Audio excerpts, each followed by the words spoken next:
इस्रोनी तेव्हा प्रायव्हेटायझेशन करायचा निर्णय घेतला.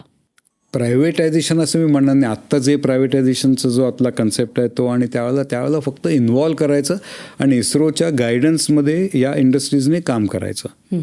स्वतः डिझाईन करायला काही परवानगी नव्हती प्रायव्हेट इंडस्ट्रीला, किंवा स्वतः कुठली गोष्ट ॲसेंबल करायची नाही, टेस्टिंग करायचं नाही. मॅन्युफॅक्चरिंग जे basic fundamental manufacturing part level किंवा सबसिस्टम लेवल तेवढंच फक्त करायचं आणि इस्रोला पुरवायचं. इस्रो फायनल असेंब्ली करणार, त्याचं टेस्टिंग करणार, इंटिग्रेट करणार आणि लॉन्चिंग करणार. जे आत्तापर्यंत चालू होतं अजूनही तेच चालू आहे. पण आता त्याच्यामध्ये डिझाईन हे त्यांनी आता प्रायव्हेट इंडस्ट्रीला करायला परवानगी दिली आहे. टेस्ट फॅसिलिटीज प्रायव्हेट इंडस्ट्रीला सेटअप करायला परवानगी दिलेली आहे. फक्त लॉन्चिंग अजून इस्रोने स्वतःकडे ठेवलेलं आहे, कारण काही इंटरनॅशनल रूल्स रेग्युलेशन्स त्याच्यामध्ये आहेत की जे आपण सहज प्रायव्हेट इंडस्ट्रीपर्यंत आणू शकणार नाही. इस्रोचं कमिटमेंट त्याच्यामध्ये किंवा इन्व्हॉल्वमेंट ही महत्त्वाची आहे. मग चांद्रयान जेव्हा पोचलं साऊथ पोलला, तर ते आपला एक असं विशिष्ट असा काही हेतू होता की ते तिथेच गेलं पाहिजे, आणि मला वाटतं त्याचं लँडिंग पण अतिशय स्मूथ आणि चांगलं झालं, नाही का? सॉफ्ट लँडिंग झालं. आता हे आपला म्हणजे चंद्रयान 3 किंवा 2 म्हणता येईल आपल्याला. सगळ्यात पहिल्यांदा मी म्हटलं तसं की डेटाच नव्हता आपल्याकडे. तर पहिलं आपलं जे आपण ठरवलं की आपण एक सॅटेलाईट चंद्राच्या भोवती, जे पृथ्वीच्या भोवती आपण सॅटेलाईट व्यवस्थित आपल्याला ऑर्बिटिंग आणि कंट्रोल करता यायला लागला होता, तर चंद्राच्या भोवती करता येईल का? कारण डिस्टन्स खूप वाढतं. इथे आपण बघितलं फक्त 36,000 किलोमीटर आहे. आता चंद्रावरती जायचं तर तो 4,00,000 किलोमीटर अंतर आपल्याला तिथपर्यंत घेऊन जायचं आहे, आणि तिथे जाऊन तो चंद्राच्या भोवती तर सॅटेलाईट फिरवायचा आहे.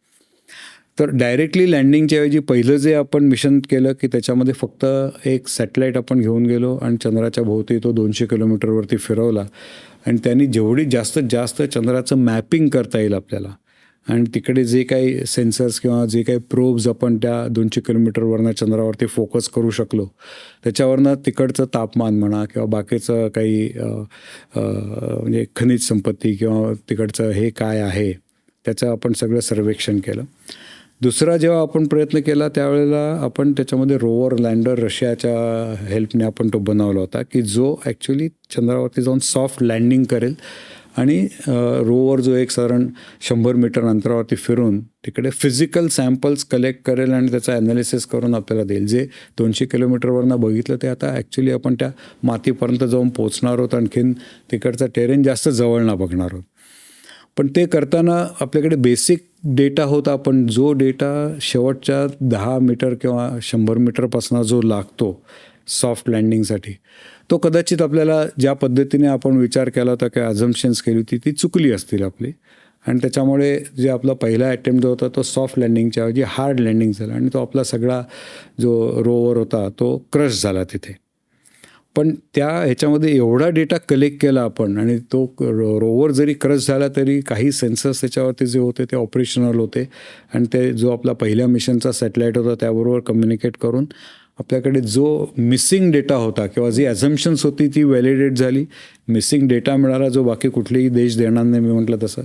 आणि त्याच्यानंतर मग आपण जी आत्ता 23 ऑगस्टला जे आपण 23मध्ये जे लँडिंग केलं, तर तो डेटा इतका परफेक्ट होता, आणि त्याच्यामध्ये काही ॲडिशनल म्हणजे एकदा आपण हे केल्यानंतर म्हणजे जीभ भाजल्यानंतर आपण जसं ताक पण फुंकरून पितो तसं काही ॲडिशनल फीचर्स त्याच्यामध्ये, सेफ्टी गार्ड्स किंवा रिडंडन्सी आपण म्हणतो ती त्या चंद्रयान 3मध्ये किंवा 2 जे लँडर जे आहे त्याच्यामध्ये आपण ती आणली आणि सक्सेसफुली लँड केली. तर पहिलं लँडिंग झाल्यानंतर आपलं आता नेक्स्ट हे जे होता की जसा पृथ्वीवरचा दिवस असतो तो 24 तासाचा असतो, तिकडचा दिवस जो आहे चंद्रावरचा दिवस जो आहे तो 14 दिवसाचा आहे. त्यामुळे आपल्याला एक तर पहिले तो जो दिवस चालू होतो तो गाठायचा होता बरोबर, कारण पॉवर एवढं किंवा बॅटरीज एवढ्या हेवी घेऊन जाणं शक्य नाही आहे आपल्याला. आत्ता आपली जी लॉन्च व्हेकल्स आहेत त्यांना काही लिमिटेशन्स आहेत वेटवरती, आणि म्हणून ते 14चा 14 दिवस आपल्याला सोलार एनर्जीचा वापर करून आपल्याला मॅक्झिमम पॉवर त्या यानावरती डेव्हलप करायची होती, म्हणून तो दिवस साधून आपण त्या तिकडे केला. दुसरा तुम्ही प्रश्न विचारलात की साऊथलाच का गेलो आपण. आता बाकीच्या सगळ्या देशांनी जे बाकीचे 4-5 देश आहेत त्यांनी ऑलरेडी नॉर्थकडे आपण गेलेलो आहोत, आणि साऊथ पोर्शन चंद्राचा असा आहे की तिथे मॅक्झिमम काळोख असतो. सूर्यापासून तो जे शॅडो रिजन जी म्हणतात तो त्या तिकडे असतं. तर सगळ्यांचा असा एक समज आहे, आणि जो आपण आता प्रूव्ह पण केला आहे की जो समज नाही आहे ते खरं आहे, की तिकडे जास्त काळोख असल्यामुळे जास्त टेम्परेचर कमी, म्हणजे अगदी -200पर्यंत वगैरे टेम्परेचर तिथे होतं असतं म्हणजे त्या चंद्राच्या साऊथ पोलला. आणि अशा ठिकाणी बर्फ किंवा पाणी, आणि पाणी जर असेल तर त्याच्यामध्ये हायड्रोजन आपल्याला इलेक्ट्रोलिसिसने करता येईल, आणि फ्युचर आपल्याला त्या पाण्याचा किंवा त्या बर्फाचा वापर करून हायड्रोजनने आपल्याला पुन्हा रिफ्युएलिंग करता येईल. हा एक चंद्रावरचा सगळ्यात मोठा आहे, की आता चंद्रावरनं आपल्याला जर मंगळावरती जायचं आहे किंवा मंगळावरनं आपण आता जे सूर्यासाठी आदित्य हे जे करतो आहे, तर ही डिस्टन्सेस एवढी वाढत जाणार आहेत की ती किलोमीटरमध्ये सांगणं शक्य नाही. चंद्रावरती जायला आपल्याला साधारण 24 दिवस लागतात, मंगळावरती जायला 9 महिने लागतात. आणि तेच जेव्हा आपण सूर्याच्या आत्ता आपण फक्त 1 फक्त सूर्याचं अंतर कापलं आहे, जे आदित्य एक जे मिशन आत्ता आपलं जे झालेलं आहे ते, आणि तरीसुद्धा 4 महिने आपल्याला तिकडे त्या ह्याच्यापर्यंत जावं लागलं. तर एवढं अंतर आहेत ती. तर इतक्या वेळ ती फ्युएल म्हणजे इंजिन्स चालली पाहिजेत, आणि तिकडे गेल्यानंतर ती ड्रॅग होतात. म्हणजे बाकीच्या फोर्सेसमुळे जे सॅटेलाईट किंवा तिकडचं जे आपल्याला सर्वेक्षण करायचं आहे त्याच्यावरती जर तुम्हाला कॉन्स्टंट एकाच डायरेक्शनने करायचं असेल तर छोटे छोटे थ्रस्टर्स ठेवायला लागतात, आणि ते तुम्हाला वेगवेगळ्या डायरेक्शनला फायर करायला लागतात, की ज्याने तुमची जी पोझिशन ध्रुव तारा जसा तो एकच आहे की जो हलत नाही तिकडे.